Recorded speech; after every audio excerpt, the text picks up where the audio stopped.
Bienvenida y bienvenido a este análisis. Hoy nos vamos a meter con un tema que de verdad le pega directo a una de las figuras centrales de la historia occidental.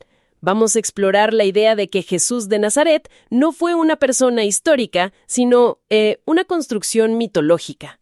Una idea que de entrada suena a dinamita pura. Y para entenderla nos vamos a clavar en un texto muy específico que nos compartieron. Exacto. Toda nuestra charla se basa en un ensayo del humanista secular Gabriel Espinosa que se titula El mito del Cristo, un análisis multidisciplinario. Nuestra misión hoy es desmenuzar sus argumentos, entender la lógica que usa y ver cómo arma un caso que, bueno, para muchos es impensable. Así es, el ensayo lo que hace es abordar la narrativa del Nuevo Testamento desde la ciencia, la arqueología, la crítica literaria, para sostener esta tesis. Y lo hace apoyándose en tres grandes pilares. Ojo, no es un debate sobre fe, sino un análisis de las evidencias que este autor pone sobre la mesa. De acuerdo, vamos a desglosar esto. Y el primer pilar es sorprendente, la verdad, porque no arranca con papiros antiguos ni ruinas en Jerusalén. No, para nada. Empieza en un laboratorio de genética. A ver, el ensayo arranca con una premisa que te obliga a frenar en seco. Sostiene que toda la lógica del cristianismo, particularmente la que construyó Pablo de Tarso, depende al 100% de que haya existido un primer hombre. Adán. De hecho, cita Romanos 5:12, donde Pablo dice, en pocas palabras, que por culpa de Adán entraron el pecado y la muerte al mundo. Y ahí esa es la piedra angular. Para que la figura de Jesús tenga sentido como un redentor, primero tiene que haber algo de que redimirnos. La teología paulina presenta a Jesús como un segundo Adán. La lógica es, el primer Adán lo echó todo a perder para la humanidad. Y el segundo Adán vino a arreglarlo. Exacto. Es un sistema perfectamente simétrico. Una especie de causa y efecto cósmico. Si existió el problema A, o sea, la caída de Adán, entonces se necesita la solución B, el sacrificio de Cristo. Pero el ensayo argumenta que la ciencia moderna llega y patea la mesa. Totalmente. ¿Qué es lo que dice la genética exactamente? Pues dice algo categórico. La genética de poblaciones ha demostrado que el relato del Génesis sobre una primera pareja es biológicamente imposible. La evidencia, tanto del ADN mitocondrial que rastrea el linaje materno, como del cromosoma Y, el paterno, nos lleva a un punto de origen que no es una pareja, sino una población. Una población. Un momento para que quede claro. La ciencia no dice, es poco probable o quizás no fue así. No. Dice que es biológicamente inviable que toda la humanidad descienda de solo dos personas. Inviable, imposible, es un consenso científico.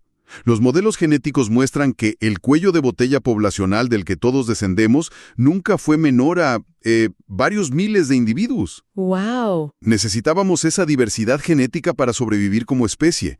Una sola pareja simplemente no hubiera funcionado. Ok, aquí es donde la cosa se pone buena. El ensayo agarra este dato científico y lo estrella directamente contra la teología. Si Adán y Eva como figuras históricas nunca existieron, y el texto sugiere que son herencia de mitos sumerios mucho más antiguos como el Enuma Elish, entonces el problema original que Jesús vino a resolver, o sea, el pecado original, pues se evapora. Simplemente se esfuma. Esa es exactamente la conclusión a la que llega. Desde la perspectiva naturalista del texto, si la enfermedad del pecado original nunca existió, ¿qué sentido tiene la cura? La existencia de una solución tan elaborada para un problema ficticio delata, según el autor, la naturaleza igualmente ficticia del Salvador. Es como si un laboratorio diseñara un medicamento increíblemente complejo para curar, no sé, en la posesión demoníaca. Ándale, justo eso. No cuestionarías la efectividad de la pastilla. Cuestionarías la existencia de la enfermedad que dice curar. Claro. O sea, lo que plantea el ensayo es brutal. No es solo que una parte de la Biblia sea un mito. Es que si se cae esa primera ficha del dominó, Adán, se derrumba toda la justificación teológica para la existencia misma de Cristo. Es un jaque mate. Es un jaque mate a la lógica de la redención desde el primer movimiento. Lo describes perfecto. El ensayo lo llama el colapso de la base dogmática. Sin un Adán histórico, la misión del segundo Adán se queda sin fundamento. Vale.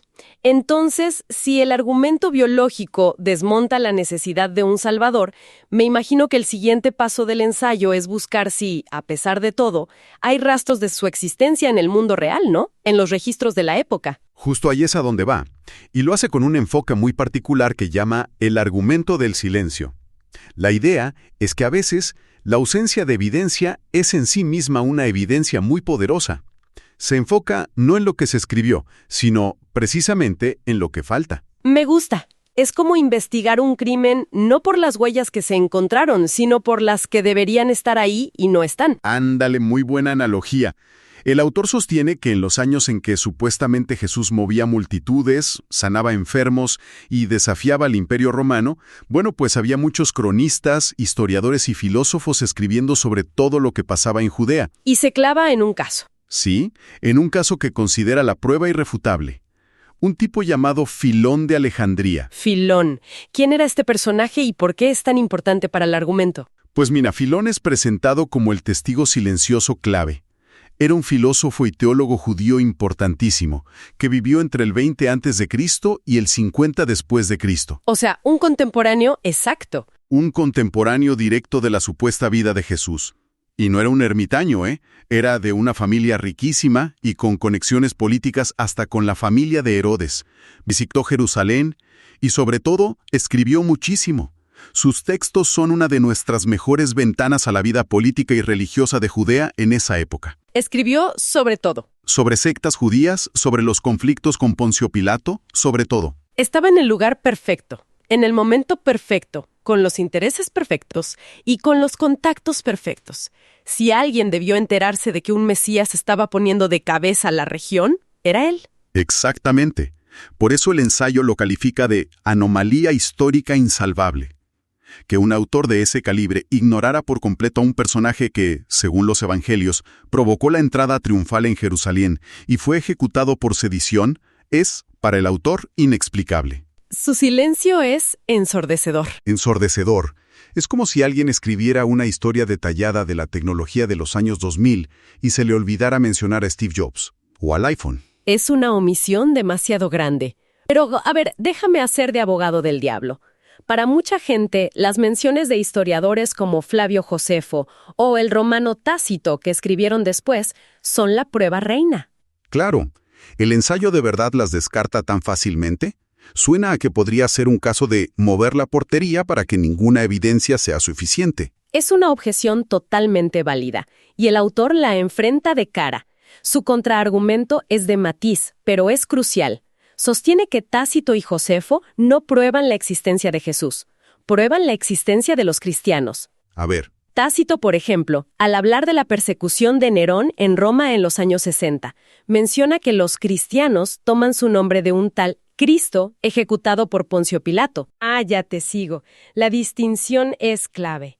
Tácito no está documentando a Jesús. No. Está documentando lo que un grupo en Roma creía sobre su fundador, décadas después y a miles de kilómetros de distancia. Exacto. Es registrar que un grupo de gente cree en X, no registrar X como un hecho histórico que el autor presenció o investigó. El ensayo argumenta que estos textos documentan el crecimiento de la secta, no la biografía de su líder. Para el autor, son evidencia de la fe en Cristo, no de la historia de Jesús. Entendido. Entonces, si no hay necesidad teológica y el rastro histórico es, según este texto, un eco de sus seguidores y no de él, la única fuente que nos queda son los propios escritos cristianos. La pregunta es obvia. ¿De dónde diablos salió el personaje? Y ese es precisamente el tercer y último pilar del ensayo, el análisis literario de los propios textos fundacionales del cristianismo. La propuesta aquí es que Jesús no fue una figura histórica que luego fue mitificada, sino un mito que luego fue histerizado. Dándole la vuelta por completo. ¿Exacto? Y señala a un arquitecto principal, Pablo de Tarso. Claro, porque sus cartas son lo más antiguo que tenemos, ¿no? Anteriores a los evangelios por un par de décadas por lo menos. Correcto, y eso es fundamental. El texto se enfoca en un pasaje de Gálatas donde Pablo dice algo que es dinamita pura.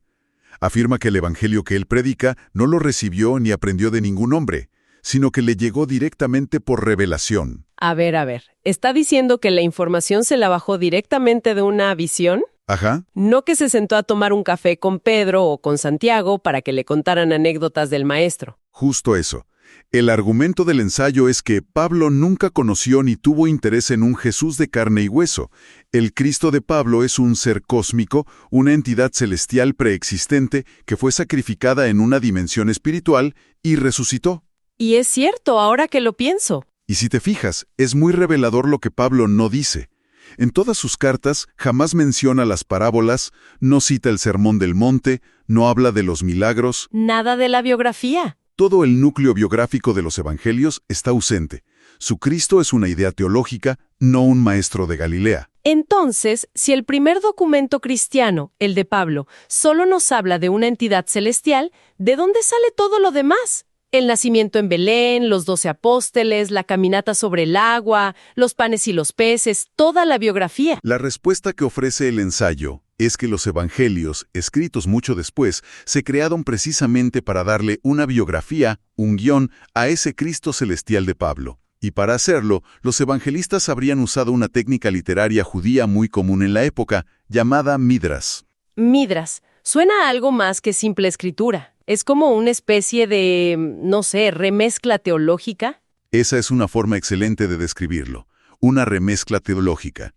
El Midrash es una tradición judía muy creativa, donde se toman textos antiguos, Del Antiguo Testamento. del Antiguo Testamento en este caso, y se reinterpretan, se expanden y se les da un nuevo significado para la actualidad. Según el ensayo, los evangelistas no actuaban como historiadores. Sino como teólogos narrativos. Justo.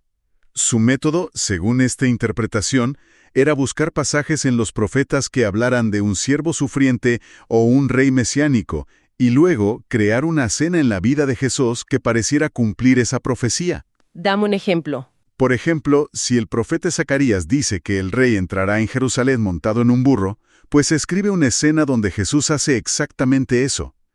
El objetivo no era registrar lo que pasó, sino demostrar que Jesús era el cumplimiento de las Escrituras. O sea que la vida de Jesús sería un collage literario armado con piezas del Antiguo Testamento y quizás de otros mitos de la región. El texto menciona otros ejemplos, ¿cierto? Sí, sugiere que se usaron tropos o patrones narrativos comunes. Las historias sobre nacimientos milagrosos de héroes o de infancias amenazadas por un tirano, como las de Sargón de Akkad o el propio Moisés, eran muy populares.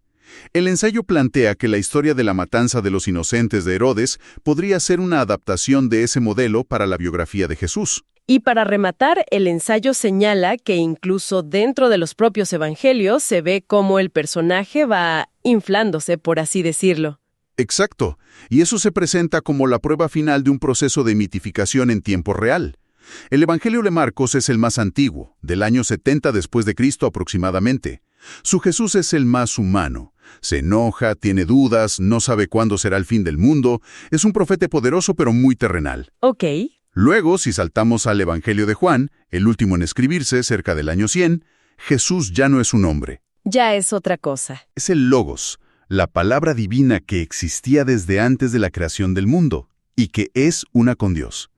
Para el autor, esa trayectoria del profeta al Dios cósmico en solo 30 años es el sello distintivo de la construcción de un mito, no del recuerdo de una vida.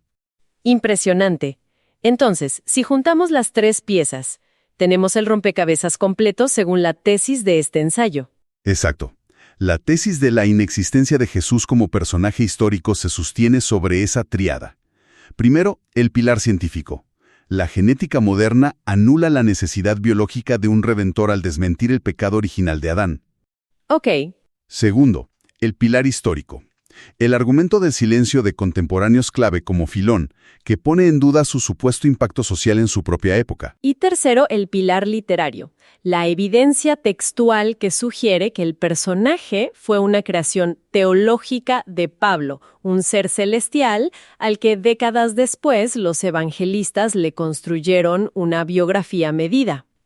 Usando técnicas de Midrash para que encajara con las profecías antiguas. El ensayo cierra con una frase que lo resume todo. Sí, dice algo como: Jesús de Nazaret no emerge de la evidencia como un hombre de la historia, sino como un arquetipo mitológico diseñado para canalizar las ansiedades y esperanzas del siglo I en el vehículo de una nueva religión.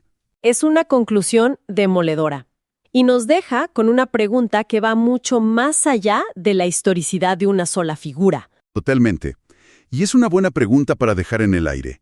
Si un sistema de creencias tan influyente se construye sobre una base que, como propone este ensayo, puede ser deconstruida por el análisis histórico y científico, ¿qué nos dice eso sobre la naturaleza misma del mito y la fe? Y sobre la profunda, casi desesperada necesidad humana de crear narrativas poderosas para darle sentido al mundo, sin importar si sus protagonistas caminaron o no sobre esta tierra.